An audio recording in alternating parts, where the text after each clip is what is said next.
You ever wonder how companies actually use machine learning to predict things in the real world? It's not some magic black box. Today, we're going to pull back the curtain on the entire life cycle of a machine learning project, from just a simple question all the way to a live working system. See, it all starts with a question. For our mission today, it's this. How do you teach a computer to look at a neighborhood and guess, with pretty good accuracy, what the houses there are actually worth? Let's dive in and find out. So I want you to put yourself in the driver's seat for this. You're a data scientist, you've just been handed your first big project, and your mission, should you choose to accept it, is to build a model that can predict housing prices all across California, using data from the 1990 census as your guide. So let's start by looking at the big picture. Before we even think about writing a single line of code, we have to know what we're building, and maybe more importantly, why we're building it. Here's our 5-step roadmap for the whole journey. Each step builds on the last, taking us logically from understanding what the business actually needs, all the way to launching a live system that can deliver some real value. Let's start right at the beginning, framing the problem. The first thing you learn is that just building a model is rarely the end goal. Your price prediction is just one signal that's going to get fed into a much, much larger automated system, a data pipeline that helps the company decide where to make multi-million-dollar investments. So yeah, this is why getting it right is so critical. All right, let's move on to the next phase, acquiring and really understanding our raw materials. This is where we get to meet the data for the very first time. And the very first thing you do, well, it's going to sound a little strange. You take 20% of your precious data, you lock it away in a virtual vault, and you promise yourself you will not peek. This is called your test set. So why hide it? To protect yourself from, well, yourself. Your brain is an incredible pattern-finding machine, but that can actually lead you astray. If you look at the test data, you might spot a pattern that's just a random fluke. This is called data snooping bias, and it can fool you into thinking your model is an absolute genius when it's not. Okay, now with our test sets safely tucked away, we can finally start exploring the rest of the data. And we've got some good stuff here. Information on location, the age of the houses, the number of rooms, and even how close a district is to the ocean. And almost right away, our exploration turns up a massive clue. It turns out that the single most powerful predictor of housing prices is a neighborhood's median income.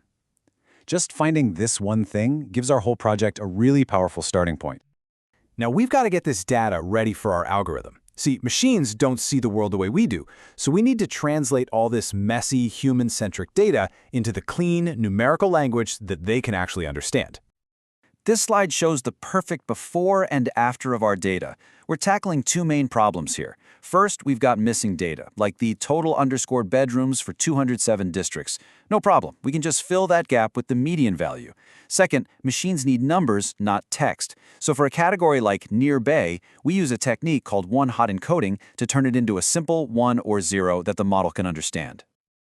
Our data prep basically follows this checklist. We impute to fill in the gaps, we encode to turn text into numbers, sometimes we even create brand new, more powerful features, like rooms per household. And finally, we scale everything, which just makes sure no single feature unfairly dominates the others just because its numbers are bigger. And now, for the moment we've all been waiting for. With our data cleaned and prepped, it is time to let the learning begin and see what our models can actually do. Now this is where the story gets really interesting. We start with a simple linear regression model. It works, but its predictions are off by an average of over $68,000. That's underfitting. So we try a much more powerful decision tree. And whoa, look at that. A training error of $0. It's perfect. Or is it?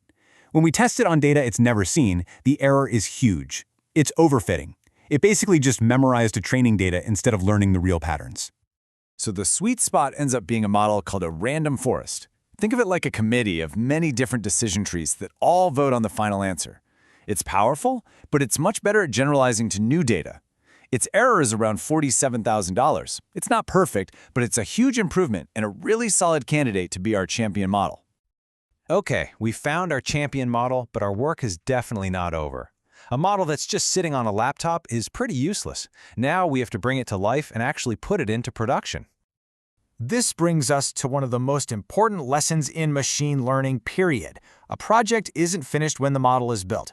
In a lot of ways, that's when the real work is just getting started.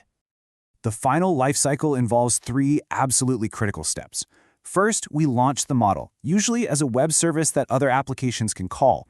Second, we have to monitor its performance constantly. Is it still making good predictions? And third, we maintain it. The world changes and so does the data. We have to retrain our model on new data to prevent model rot, where its performance just slowly degrades over time. So there you have it. We've gone from a simple question to a full-blown production system. You've seen the whole roadmap: framing the problem, getting and preparing data, training models, and deploying a system that can be launched, monitored, and maintained. So now that you know the steps, what problem would you want to solve?